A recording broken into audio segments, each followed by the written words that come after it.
Okay. Today is, where did I put my phone? Today is June 30th. We're about to go into July, and I'm sat in public. It's really hot where I'm sitting because I'm in the sun. But I wanted to talk to you guys about something that I've really been focusing on this month and this week, which is the difference between compounding inputs and instant gratification inputs. And it's made a huge, huge difference in the way I operate in my business and the way I operate in my life in general.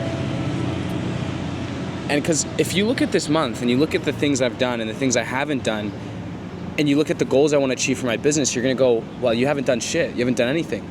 But the foundations and the systems that I've laid are going to provide me so much value in a year, 2 years, 3 years from now. You just won't see it now. And that's the difference between operating from a place of instant gratification and looking for the things that are actually going to compound in your life. They're going to bring you value in a year, 3 years, 4 years from now. It's the same as me picking up this camera. When I first started, I looked like an absolute idiot standing on the side of the street, talking in front of strangers, mic in my hand. But now 2 years later, I get to look back and see all of the shit that's compounded of me picking up the camera every single day for a year and a half, documenting every fucking moment, every up, every down, showing the world everything I've done and sharing my story. And that has brought me so much more value than being too scared and worrying about the now in that moment. Because if I sat there and I just sat in the corner and I pulled out this camera back then, I'd be too worried about what the people think about me right now. You don't think I was made fun of when I started content?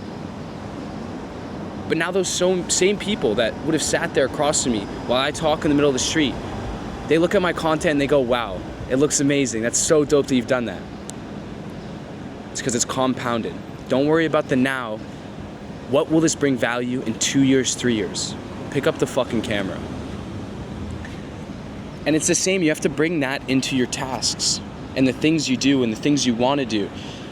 And this connects to the biggest things because I've had all these realizations about the fact that we operate subconsciously all the time and we're not actually conscious 90% of the time.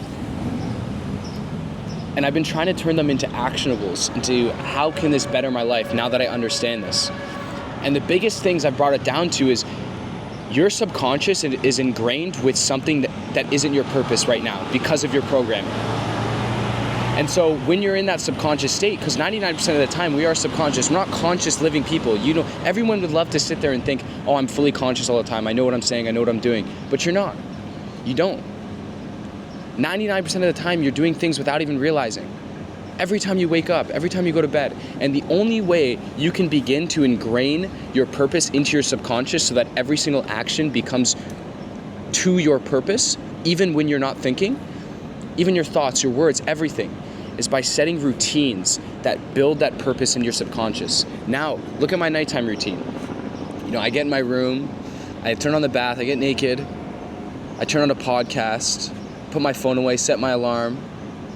All of these things are going to benefit me and bring me closer to my purpose, allowing me to achieve my purpose subconsciously. And when I walk in my room at night, I don't think about what I'm doing. I just do it because it's my routine.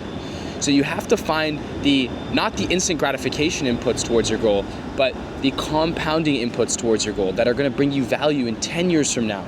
And those routines will set so far deep into your subconscious that it'll prime you to operate as if you were consciously progressing towards your purpose. And then you'll be constantly progressing, constantly growing. And that's what this month has been for me. And when you look at my business, I haven't made much progress in money. But the things that I've built, the routines, the habits, the ideologies, the systems, the foundations, those are all going to compound 3 to 6, 9 months from now. Shift your perspective on that. Find the compounding inputs. And you have to start by finding your why, your reason, your purpose. And this is what I was talking to one of my clients. Is like, everything I'm telling you now is great, but if you don't have a reason to get out of bed, then it doesn't matter. If you don't have a purpose to put inside your subconscious, it doesn't matter. And so a business client of mine came by the other day, and I quickly realized that business wasn't his problem, it was his inputs. And him as a person wasn't actually doing enough for the business. And we broke it down because he didn't have a reason to do well in the business. Last year, his goal was to prove everyone in his family wrong that he could run a business. And this year, he had already done that. So there was no reason to make more money. And he didn't care about money. Money isn't the reason why we make it. There's a purpose behind the money, and that's why we make the money. We don't make money just to make money. There's a reason. It could be a car, it could be your family, it could be the status, it could be power, but it's never just to make money. And so we broke it down and we found him that he was in a perpetual cycle of self-doubt. And humans, what they'll do is you want to grow in whatever it is. So if your subconscious is trained on your purpose being self-doubt and self-hatred, then your subconscious habits, your subconscious thoughts are all going to be directed to you growing in that self-doubt, growing in that self-hatred. So I said, okay, now that we know that, we know what you're facing, your reason right now should be the polar opposite. What can help you operate better and be a happier person and not be in a shit mood all the time? You need to learn to love yourself. So he's completely shifted his reason to loving himself. And now that reason, that purpose has given him the ability to discern which thoughts, which actions, and which beliefs serve that purpose of loving himself. Now if he has a thought of self-hatred, he goes, wait, if my reason to wake up every day and live is to love myself, this self-hatred thought isn't mine. That's not mine. Why would I think that if I want to love myself? This action, if smoking too much is bad for me, it doesn't help me love myself, that's not my action. I shouldn't be doing that. What's an action that can help me love myself? If this belief makes me think and believe that self-hatred is real and depression is real and it doesn't help me love myself, then why do I have that belief? I shouldn't. I should believe that it's not real and that I can only love myself so I can learn to love myself. It's that fucking simple. It's perspectives and finding the reason. That's why I'm giving you 3 actionable steps. First, find any fucking reason. It can be as simple as loving yourself, a great purpose. Mine is to be a provider for my family and make a huge impact in the younger generation of men and change the fucking world, hopefully. Not hopefully, I will. Or something random. Like, it can be any reason to get out of bed and to pursue life that is beneficial for you. And you have to be selfish in this decision because being selfish will allow you to be selfless. It's the same as me. You know, my goal is to provide for my family, and all of the actions, all the thoughts, and all the beliefs are selfish to that, and it makes me look selfish, but I'm providing, I'm still doing what I need to do, right? Now, those are your 3 steps. Find your reason, use that reason to discern what thoughts, what beliefs, what actions serve that reason, that purpose, that why, and then act on the thoughts that serve that purpose. Act on the thoughts that serve that reason, that why. Act on the actions that serve that purpose, that reason, that why. Act on believing the beliefs that serve that reason, that purpose, that why. It's that fucking simple. And then you'll just start to build. And then off of that, you discover habits based on people you want to be like. You find the commonalities between all of them, and you start implementing habits, routines into your life that ingrain that reason, ingrain that purpose into your subconscious so that you can constantly be operating towards that purpose even when you're not fucking thinking. And that's how they win. You win by constantly operating towards that purpose because it's so ingrained in your subconscious that your body, your mind, when it doesn't know what to do, it just does towards its purpose because that's all it wants. That's all it thinks it wants. You have control to shift your subconscious. You have to realize that. Your mind doesn't control you. You can control it. Now, you don't think the thoughts that you think, but you can decide which thoughts you want to act on. You can decide which thoughts you want to believe in. You can decide which thoughts are yours based on your fucking purpose. And that's why finding this why, this reason, this purpose, and it doesn't have to be huge. You know, everyone defines purpose. I had to break this belief in the guy I was consulting because everyone defines this purpose as one gold mine of a thing that you pursue for the rest of your life, and it's that. No, the purpose is just something that benefits you in learning about yourself. Your meaning in life is to learn about yourself, and that's it. And then you choose a purpose based on your experiences as living as a human and what you want in this life, and you decide whatever that fuck that is. But in order to find that greater purpose, whatever the fuck it is, you gotta start that 100-kilometer walk. And you'll find the purpose on that 99th kilometer of that fucking walk. But you have to make the reason to walk the 100 kilometers first. And that's how you'll find that purpose. You have to decide you want to walk that 100 kilometers first. And then on the 99th one, you'll find the holy grail of the thing you're looking for. And then you'll walk another 100 kilometers and you'll find another one. That's how life works. You're constantly changing, and there will never be enough because we as humans are designed to grow, we're designed to learn, and that's all we want to do.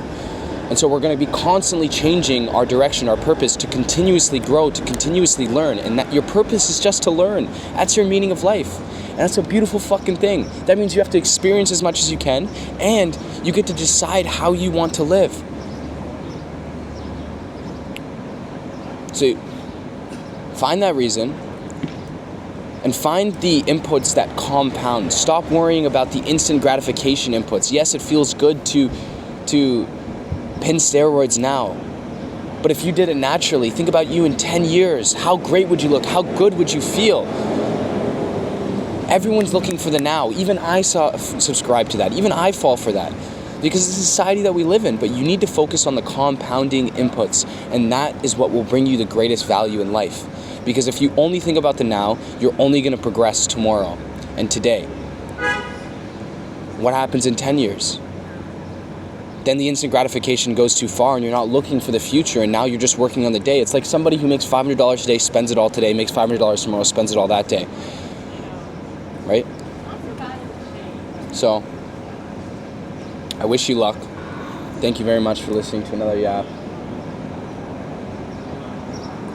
And don't overcomplicate the purpose, because I constantly see people sitting there going, what's my purpose? What's my purpose? What's my purpose?